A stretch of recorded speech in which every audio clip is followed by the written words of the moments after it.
karbist välja video, et kõigepealt siis karp lahti võtta. Vaikselt tuleb siin aeglaselt. Nii.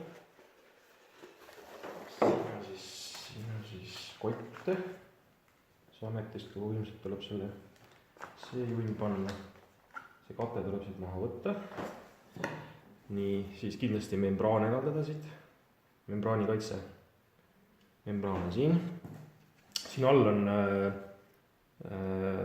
lisa wastewater või nagu jääkvesi, mille kaudu tuleb osoon, kloor ja hapnik siit veest välja.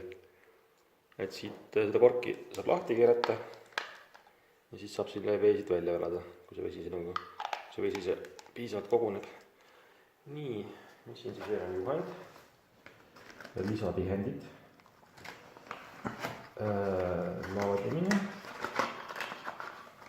Laadimine on tavaline USB juhe, nagu mobiilitelgi. Ilmselt saab siis ka tavalise mobiililaadijaga laadida. Laadimise koht on siin, kus on roheline klepekas. Tuleb küün vahele seada ja siin on siis näha, et see mini USB laadi on siin. Ja kuidas see siis kokku käib? Et siin on 2 erinevat keeret ja siin on, need keermed on ette nähtud plastikpudelite jaoks. Ma pärast näitan, keeran plastikpudelise otsa. Võtame selle peenema, mis läheb praegu selle värskava pudeliga paremini kokku. Ja siis tuleb see ringas siia keerata. Edasi võtame siis klaaspudeli. Näitan ise kui klaaspudeliga, kuidas aktiveerida klaaspudeli. Ja siis tuleb seda niimoodi siin aeglaselt jõuga ei ole keerata, vaadata, et tihend jääks ilusti paika, et krutsi ei läheks. Ja siis tuleb siit vesi peale valada. Soovitav on jätta umbes sentimeeter ülevalt puudu. Kui niimoodi valada, siis on selle vee maht on 370 ml, kui täiesti täis valada, siis on 380. Aga siin peab jääma väike sentimeetri nõhu vahe, et gaasidel oleks paisumisruumi. Siis keerata see siit peale, väikse jõuga. Ja siin on siis nupp käivitada.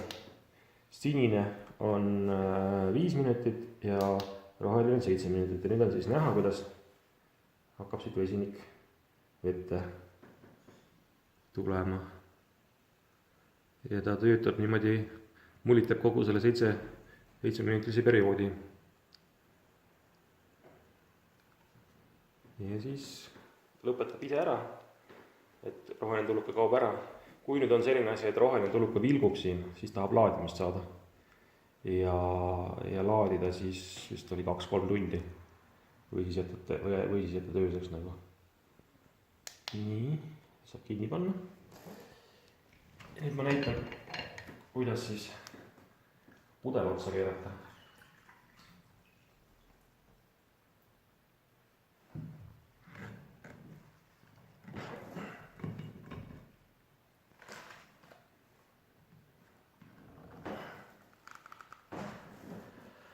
Et saab siis ka teha plastikveepudeliga seda vett, näiteks taimede jaoks, suuremalt kogustava või siis kaasavõtmise jaoks.